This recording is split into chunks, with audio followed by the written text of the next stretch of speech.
Hello my dear students, I hope you all are doing good. So from today we will be starting a new series and this will be on laws of chemical combination. There are actually 5 laws of chemical combination and we will be learning them one by one. So in today's session we will be talking about law of conservation of mass. So I will be explaining the law of conservation of mass in detail to you, and I will also be demonstrating a small experiment to prove the law of conservation of mass. So what are we waiting for, students? Let's start today's session. There are actually 5 basic laws of chemical combination. The 5 basic laws of chemical combination are law of conservation of mass. The second law is law of definite proportions. The third law is law of multiple proportions. Then we have Gay-Lussac's law of gaseous volumes. And the last law is Avogadro's law. So in today's session, we are going to see about law of conservation of mass. The law of conservation of mass was proposed by a French scientist. He was Antoine Lavoisier. He proposed this way back in 1789 in the later part of the 18th century. Now what does this law state? This law states that in all physical and chemical changes, there is no net change in the mass. This means that mass is conserved, be it a physical change or a chemical reaction. That is, mass can neither be created nor be destroyed. It can only be converted from one form to another form. So here I will be trying to explain the law of conservation of mass in physical changes and also in a chemical reaction. So let's go to the explanation of law of conservation of mass. I try to explain the law of conservation of mass taking a simple example. Say I want to make a burger. For making the burger, I am taking some cheese, some of the cucumber from here, and then I need a bun and butter for making the burger. Then I'm also using some tomatoes, and then I have a potato patty here. So let's say that I'm taking 25 grams each of the cheese, the tomato, the cucumber, and 50 grams of the patty, and say my bun weighs 90 grams and the butter weighs 10 grams. So what is the total mass of all the ingredients that I have here? It is 225 grams. So this 225 grams of the starting ingredient is going to give me 225 grams of my burger, nothing more or nothing less. So I start with 225 grams. I will end up with 225 grams of the finished product. So the mass is conserved. So again, if I want to see the conservation of mass in another way, say the cucumber, initially the whole cucumber weighs 100 grams. So from this I have taken 25 grams. So the cut cucumber and the cucumber that is remaining, totally again they will weigh 100 grams. So whether I am having the whole cucumber or I am cutting it into pieces, the mass is going to be the same. Or the part of this cucumber, 25 grams I am taking and putting it in the burger. So part of the cheese I am taking, part of the tomato, and then I am putting it in the burger. So if I measure all the mass of the starting material that I am taking, the slices of cucumber, tomatoes, cheese and the patty along with the bread and the butter, that is weighing 225 grams, and the final product will also weigh 225 grams. The mass is conserved.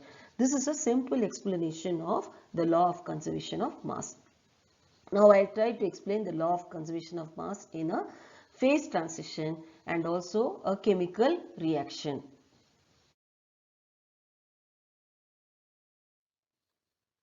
Let's consider the phase transition of a cube of ice. So I have here a cube of ice, and let's say that it weighs around 5 grams. On keeping it outside, this ice will be converted into water.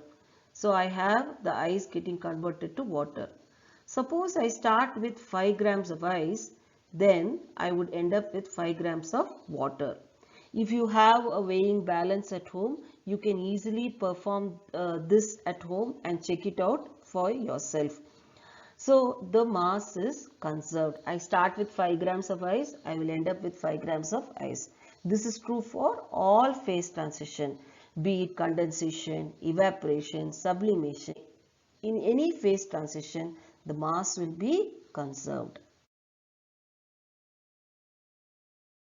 I'm taking a very simple reaction between acetic acid or ethanoic acid or vinegar, as you may call it, with sodium bicarbonate to explain the law of conservation of mass in a chemical change. So acetic acid, as you all know, is a weak acid. It's a weak carboxylic acid, and sodium bicarbonate is a weak base. So weak acid and a weak base are combining to give me a salt, sodium acetate, water and carbon dioxide, which is a gas. So if you have noticed this reaction happening, because we use this reaction for demonstrating many things in the lab, you will know that carbon dioxide will be evolved, and you can see the bubbles of carbon dioxide coming out when this reaction is happening. So the balance reaction itself is, when I write the reaction as such itself, the reaction is balanced. So 1 mole of each of the component, that is the acetic acid and sodium bicarbonate, or vinegar and baking soda, 1 mole of each, vinegar and baking soda, 1 mole of each is giving me 1 mole of each the products, that is 1 mole of sodium acetate, 1 mole of water and 1 mole of carbon dioxide. Now if I am taking 1 mole of acetic acid and sodium bicarbonate for the reaction, what is the mass of the reagents that I will have, and what is the mass of the products that I am going to have? Let us calculate this. So acetic acid, the molar mass is 60 gram per mole. Sodium acetate, the molar mass is 84 gram per mole. So 1 mole of each of this means I have 60 grams of acetic acid or vinegar and 84 grams of baking soda or sodium bicarbonate. This will work out to be 144 grams. When I start the reaction, I have only these two reagents. I have 0 gram of the product. This is when I start the reaction or in the beginning of the reaction. Now what happens when the reaction begins, or what happens when the reaction goes to completion?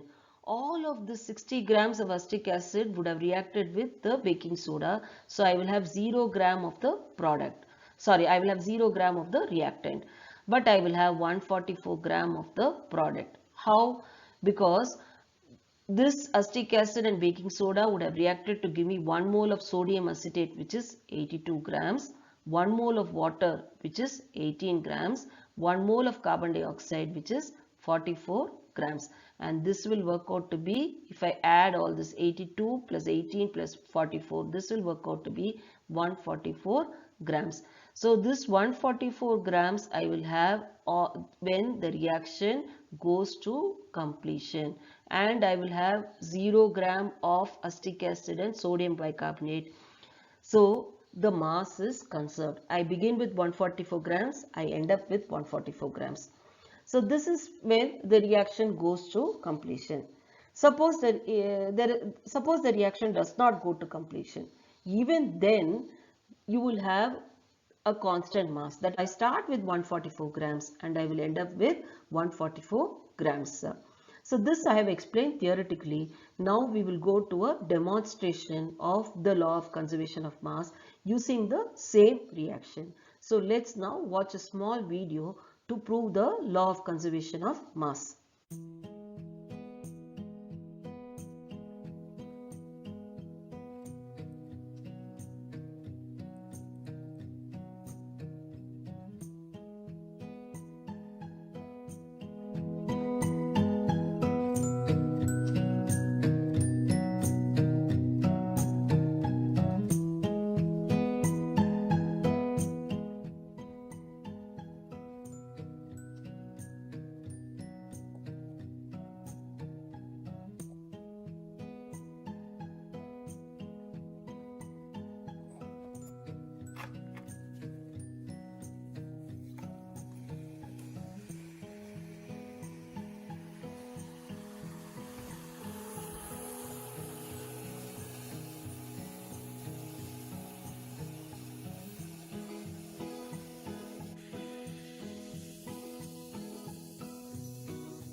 So I hope you understood how mass is conserved, be it a physical change or a chemical change. So that's it, my dear students. I hope you found this video useful and interesting too. If you liked the video and if you found it useful, please share it with your friends. They may also find it useful. And don't forget to hit the like button and consider subscribing to my channel. So until I see you with the next law of chemical combination, which is law of definite proportion, take care and bye-bye. And this is Suja signing off.